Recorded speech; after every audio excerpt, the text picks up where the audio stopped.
আসসালামু আলাইকুম সবাইকে বিসিএস ফ্রন্টারের পক্ষ থেকে শুভেচ্ছা। আজকে হচ্ছে আমি ভূগোলের একটি গুরুত্বপূর্ণ টপিক, সেটা হচ্ছে internal structure of the earth নিয়ে কথা বলবো। তো বিভিন্ন পরীক্ষায় এই টপিকস থেকে প্রশ্ন এসে থাকে, তো এই জন্য এই টপিক্সটা অত্যন্ত গুরুত্বপূর্ণ। এবং আজকের এই ভিডিওতে আমি শুধুমাত্র গুরুত্বপূর্ণ ইনফোগুলো হচ্ছে রাখার চেষ্টা করেছি। তো ভিডিওটি আশা করছি শেষ পর্যন্ত দেখবেন। So let's get started. তো প্রথমে হচ্ছে আপনাকে জানতে হবে যে পৃথিবীর যেমন একটা বায়ুমণ্ডল আছে, ঠিক একটা হচ্ছে ভূঅভ্যন্তর আছে। তো বায়ুমণ্ডলটাকে আমরা মূলত চার ভাগে ভাগ করি, যেমন ট্রপোস্ফিয়ার, স্ট্র্যাটোস্ফিয়ার, তারপর হচ্ছে মেসোস্ফিয়ার এবং হচ্ছে সর্বশেষ হচ্ছে এক্সোস্ফিয়ার। ঠিক তেমন হচ্ছে ভূঅভ্যন্তর সেটাকে আমরা তিন ভাগে ভাগ করে থাকি। এই ছবিটা দেখতে পাচ্ছেন, এটাকে বলতেছে ভূঅভ্যন্তরের স্তর বিন্যাস। তো প্রথম স্তরটাকে বলি হচ্ছে ভূত্বক বা লিথোস্ফিয়ার, এবং এরপরের যে স্তরটা সেটা হচ্ছে ব্যারিস্ফিয়ার, তারপরে যে স্তরটা সেটা হচ্ছে সেন্ট্রোস্ফিয়ার বা হচ্ছে কেন্দ্রমণ্ডল।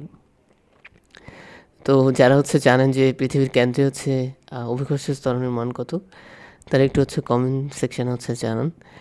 তো অন্তর্মণ্ডলে আসলে হচ্ছে যে প্রশ্নটা এসে থাকে সেটা হচ্ছে বলা হয়ে থাকে যে অন্তর্মণ্ডল আসলে কী নিয়ে গঠিত, এই প্রশ্নটা করা হয়ে থাকে। তো এটা মূলত হচ্ছে নিকেল এবং হচ্ছে আয়রন দিয়ে গঠিত। এই ছবিটাতে আপনি দেখতে পাচ্ছেন যে ভূত্বক হচ্ছে আপনার পৃথিবীর প্রথম স্তর এবং এটাকে অশ্বমণ্ডলও বলা হয়ে থাকে। তো যেহেতু এই জায়গায় হচ্ছে জীবন হচ্ছে থাকে, যেমন হচ্ছে আমরা চলাফেরা করি, তো এই জন্য এই জায়গাটাকে বলা হয় জীবমণ্ডল বা বায়োস্ফিয়ার। তো বায়োস্ফিয়ার ওয়ার্ডটি সর্বপ্রথম ব্যবহার করেছিল আপনার একজন বিজ্ঞানী, যার নাম হচ্ছে ল্যামার্ক। এই তথ্যটা মনে রাখতে পারেন। এবং তিনি তারপর হচ্ছে বিজ্ঞানী জোনাথন ডার্ক হচ্ছে বলেছেন যে পৃথিবীও ও তার হচ্ছে বায়ুমণ্ডলের যে অংশে প্রাণ ধারণের উপযুক্ত তাকে হচ্ছে জীবমণ্ডল বলে। তো এই হচ্ছে আমাদের পৃথিবীর ইন্টারনাল স্ট্রাকচার। এবং এখানে প্রথম স্তরটা হচ্ছে লিথোস্ফিয়ার বা অশ্বমণ্ডল। এটার পুরুত্ব হচ্ছে প্রায় ভূত্বক, এটার পুরুত্ব প্রায় হচ্ছে 20 কিলোমিটার। এবং এই যে সমুদ্র আছে, আমরা তো জানি যে পুরো পৃথিবীর অধিকাংশ অংশ জুড়ে কিন্তু হচ্ছে পানি। তো সেক্ষেত্রে হচ্ছে এটাকে আবার মহাদেশীয় তলদেশ এবং সমুদ্র তলদেশ হিসাবে ভাগ করা হয়েছে। এই ভূত্বকের প্রধান উপাদান হচ্ছে আপনার সিলিকন এবং হচ্ছে অ্যালুমিনিয়াম থাকে, কিন্তু এর মধ্যে সবচেয়ে যেটা বেশি পরিমাণে থাকে সেটা হচ্ছে আপনার অক্সিজেন।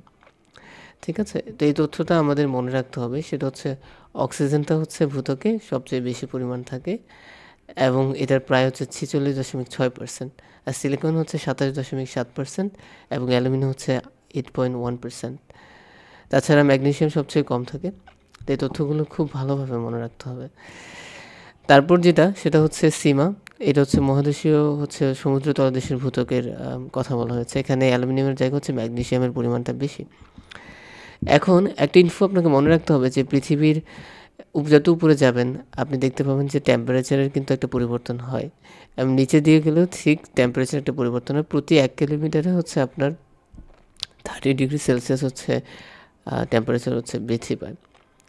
তো আমরা আসলে কী পড়লাম একটু রিক্যাপ করি, সেটা হচ্ছে পৃথিবীর যে ভূ অভ্যন্তর সেটাকে আমরা তিন ভাগে ভাগ করতে পারি। একটা হচ্ছে লিথোস্ফিয়ার বা অশ্বমণ্ডল, তারপর হচ্ছে গুরুমণ্ডল, যেটা হচ্ছে আপনার 30 কিলোমিটার থেকে শুরু হবে এবং প্রথম অংশটুকু যেটাকে আমরা গুরুমণ্ডল বলে থাকি সেটা 700 কিলোমিটার পর্যন্ত।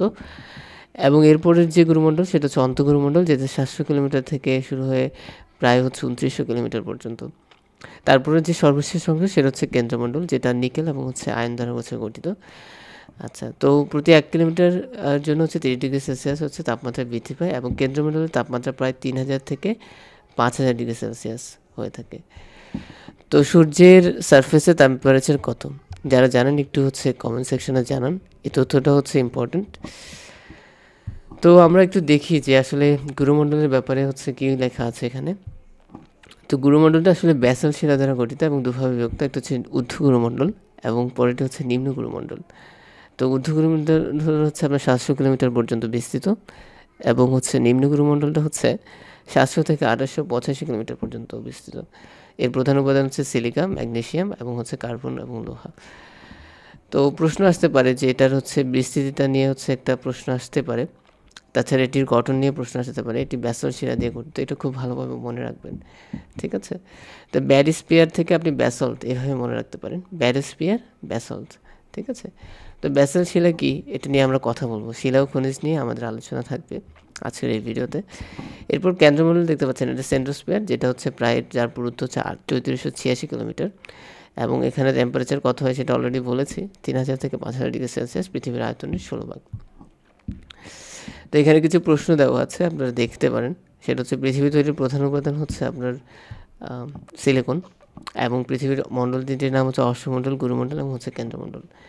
তো পৃথিবীর বহিরাবরণকে কী বলবো? ভূত্বক বলবো।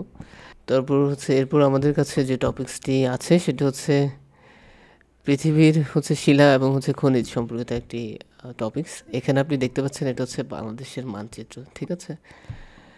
তো বাংলাদেশে সবচেয়ে বেশি কয়লা পাওয়া যায় কোথায়? সেটা হচ্ছে দিনাজপুর। বাংলাদেশের সবচেয়ে বড় কয়লা খনি বড়পুকুরিয়া, ঠিক আছে? তো এই জায়গাতে হচ্ছে সবচেয়ে বেশি হচ্ছে আপনার কয়লা পাওয়া যায়। তো এটা একটা মানচিত্র। এখানে এই যে অংশটুকু, এটা এবং এখানে কিছু অংশ নিয়ে হচ্ছে আপনার বাংলাদেশের ভূমির উপরে যদি কথা বলি, তাহলে সেটাকে তিনভাবে ভাগ করা হয়। একটা হচ্ছে আপনার টারশিয়ারি যুগ, যেটা হচ্ছে চট্টগ্রাম, তারপর এখানে সিলেটের কিছু অঞ্চল, নেত্রকোনা, সুনামগঞ্জ, এগুলো হচ্ছে টারশিয়ারি যুগের হচ্ছে অংশ বিশেষ। তারপরে মাঝখানে হচ্ছে প্লাইস্টোসিন কালের হচ্ছে কিছু অংশ আছে, এবং হচ্ছে আপনার আর অধিকাংশ জায়গা হচ্ছে প্লাবন সমভূমি।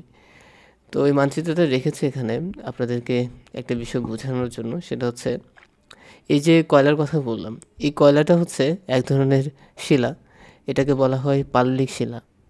তো পাললিক শিলা হচ্ছে এটা সেডিমেন্টারি রক্স নামে পরিচিত, যেটা হচ্ছে পলি সঞ্চিত হয়ে যে শিলা গঠিত হয় তাকে বলা হয় পাললিক শিলা। এবং এটি বৃষ্টি, তুষারপাত, সমুদ্রের ঢেউ, শক্তির প্রভাবে যখন হচ্ছে আপনার আগ্নেয় শিলা হচ্ছে ক্ষয়প্রাপ্ত হয়, বিচ্ছিন্নভূত হয়, তখন হচ্ছে এই শিলা তৈরি হয়। যেহেতু কয়লার আপনি দেখেছেন, কয়লা যখন হাতে নেন তখন এটা একটু নরম বা হালকা, কম্পারেটিভলি হচ্ছে পাথরের তুলনায়, যেমন হচ্ছে চুনা পাথর। তো এদের তুলনায় কিন্তু কয়লার কিন্তু অনেক হচ্ছে হালকা, এবং এটি আপনি পুড়ালে সহজে পুড়ে যাবে, সহজে ক্ষয়প্রাপ্ত হয়, এবং এটা হচ্ছে জীবাশ্ম, ঠিক আছে? এই শিলায় হচ্ছে আপনার বিভিন্ন ছিদ্র দেখা যায়। তো এই জন্য হচ্ছে এই শিলার উদাহরণগুলো মনে রাখবেন আপনারা ভালোভাবে, যে বাংলাদেশে কয়লা আছে, তারপর হচ্ছে বেলে পাথর, তারপর হচ্ছে চুনা পাথর, তারপর হচ্ছে শেল, এবং হচ্ছে কাদা পাথর। এই তথ্যগুলো হচ্ছে খুব ভালোভাবে মনে রাখতে হবে, যে পাললিক শিলার উদাহরণ। তো রূপান্তরিত শিলাটা যখন আপনি পড়বেন তখন খুব ভালোভাবে বিষয়টা বুঝতে পারবেন যে দুটোর মধ্যে অনেক পার্থক্য আছে। আমাদের আগ্নেয় শিলা এবং হচ্ছে পাললিক শিলা যখন প্রচণ্ড চাপ, উত্তাপ এবং রাসায়নিক ক্রিয়ার ফলে রূপ পরিবর্তন করে, তখন তাকে আমরা বলি হচ্ছে রূপান্তরিত শিলা। এটি মূলত হয় বিভিন্ন কারণে। এর আগে একটা ভিডিওতে আমি বলেছি যে টেকটনিক প্লেটের হচ্ছে সংঘর্ষের ফলে হচ্ছে পৃথিবীতে আপনার প্রণালী সৃষ্টি হয়েছে। ঠিক তেমন ভূমিকম্প, অগ্ন্যুৎপাত ইত্যাদির কারণে কিন্তু হচ্ছে আমাদের এই শিলাগুলো তখন হচ্ছে সৃষ্টি হয়। তো এগুলো খুব কঠিন হয়, এদের জীবাশ্ম দেখা যায় না, এবং হচ্ছে ডিএখালানি স্তর দেখা যায়। তো এর উদাহরণ হচ্ছে আপনার মার্বেল, যেটা হচ্ছে আপনার তৈরি হয়েছে মূলত চুনা পাথর থেকে, রূপান্তরিত রূপ হচ্ছে মার্বেল, এবং বেলে পাথরের রূপান্তরিত রূপ হচ্ছে কোয়ার্টজ। এটা হচ্ছে একটা গ্রাফাইট, আমি লিখেছি গ্রাফাইট হচ্ছে আপনার কয়লার রূপান্তরিত রূপ, ঠিক আছে? এটা অনেক শক্ত, কিন্তু এটা কিন্তু হচ্ছে কিছুটা নরম। তারপর হচ্ছে সাদা এবং শেলের রূপান্তরিত রূপ হচ্ছে স্লেট, এবং হচ্ছে আপনার গ্রানাইটের রূপান্তরিত হচ্ছে নিস। তো এই তথ্যটা আপনাকে মনে রাখতে হবে। এরপর আপনি দেখতে পাচ্ছেন যে এখানে আরেকটি টপিকস আছে, সেটা হচ্ছে আগ্নেয় শিলা বা ইগনিয়াস রক্স, ঠিক আছে? তো পৃথিবী যখন জন্ম ছিল, তো প্রথম দিকে পৃথিবীটা আসলে ছিল উত্তপ্ত গ্যাসপিণ্ড, ঠিক আছে? তো এই উত্তপ্ত গ্যাসপিণ্ডের মধ্যে আসলে কি হয়েছে, এই উত্তপ্ত গ্যাসপিণ্ডটা কিন্তু আস্তে আস্তে হচ্ছে শীতল এবং কঠিন আকার ধারণ করে, এবং এভাবে গলিত অবস্থা থেকে ঘনীভূত কঠিন হয়ে যে শিলা তৈরি হয়েছে সেটাই হচ্ছে আগ্নেয় শিলা। তো আপনাকে মনে রাখতে হবে যে আগ্নেয় শিলা অবশ্যই শক্ত হবে, এবং এটি প্রথম প্রাথমিক স্তর, এই জন্য এটাকে প্রাথমিক শিলা বা অন্তরীভূত শিলা বলা হয়ে থাকে, এবং এখানে কিন্তু কোনো জীবাশ্ম থাকার সুযোগ নেই।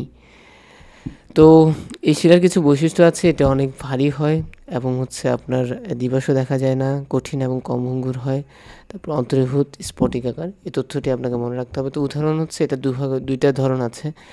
তো আমি অলরেডি বলছি ব্যাসল্ট, ব্যাসল্টটা হচ্ছে কি বায়োস্ফিয়ার অঞ্চলে হচ্ছে এটার দ্বারা গঠিত, পৃথিবীর ভূত্বকের মধ্য যে অঞ্চলটি।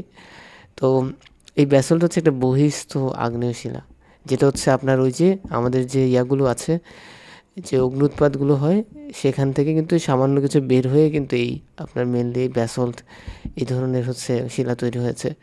তারপরে হচ্ছে অ্যান্ড্রেসাইট, রায়ালাইট, এগুলো বহিস্থ আগ্নেয় শিলা। আর অন্তঃস্থ যেগুলো সেগুলো হচ্ছে ল্যাকুলিট, গ্রানাইট, তারপর হচ্ছে আপনার ডাইক, তারপর সিন। তো এই তথ্যগুলো আপনাকে মনে রাখতে হবে। তো আজকের এই ভিডিওটা অনেক সংক্ষিপ্ত ছিল। আমি আসলে চাইলে অনেক সুন্দরভাবে আরও ভালোভাবে ভিডিওটা বানাতে পারতাম। তো আমরা চেষ্টা করছি আপনাদের জন্য ভালো ভালো কন্টেন্ট নিয়ে আসতে। তো ভিডিওটি ভালো লাগলে আপনাদের মতামত হচ্ছে জানাবেন এবং আপনাদের গুরুত্বপূর্ণ মতামত দিয়ে হেল্প করবেন যে কীভাবে আপনাদেরকে বুঝালে আপনার বিষয়গুলো ভালোভাবে বুঝতে পারেন। ধন্যবাদ সবাইকে।